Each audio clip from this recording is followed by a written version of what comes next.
Driving in New York State's extreme frost during the U.S. winter storm. Driving in New York State's extreme frost during the U.S. winter storm. A young girl wearing Minnie Mouse pajamas skated through the lobby elevator while shrieking and windmilling her arms. She was wearing bright white roller skates with pink glittering wheels. Her mother yelled out, grinning slightly through her teeth, "Merry Christmas." Watertown, New York, to be exact. The town, nearly, forgot Christmas. A 7-hour journey from Washington, D.C., to friend's house in Canada ended just a few tantalizing minutes from the border, and we ended up here. Elliot caught up to us. Our path had been clear according to the radar, but as Brits who have lived in the US for the previous 7 years, we are well aware that the weather here is rarely predictable. We limped to the closest town, where we discovered one of those ubiquitous US interstate side chain hotels, passing by abandoned vehicles, downed power lines, and even pulled over police cars in almost complete darkness. The inn had space available. 1 room. We seized it. We were there with the kids and the dogs. Numerous power line workers who had been dispatched to assist in restoring electricity to the thousands of people without it were present in the lobby. Some of them had traveled from Texas, a 30-hour trip.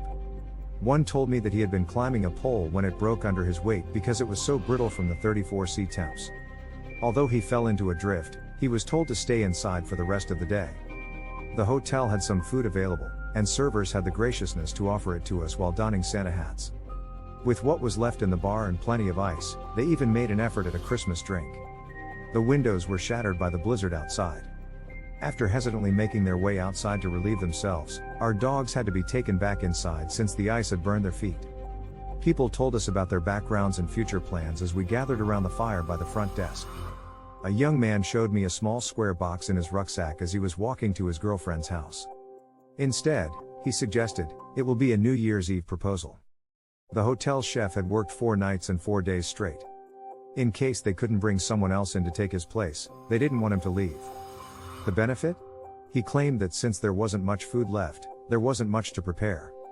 In contrast to many others caught in this once-in-a-generation storm, we camped out overnight and were kept warm and safe. The morning of Christmas has come. Although they are upset, my teens are resigned and understand, so I'm glad they are not as little as the young child with the roller skates. Have you received those amazing skates from Santa?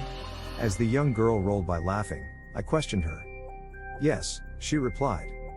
He was aware that he needed to deliver them here rather than to Annie Pat's. I gave her mother a look that only mothers of young children at Christmas could have understood.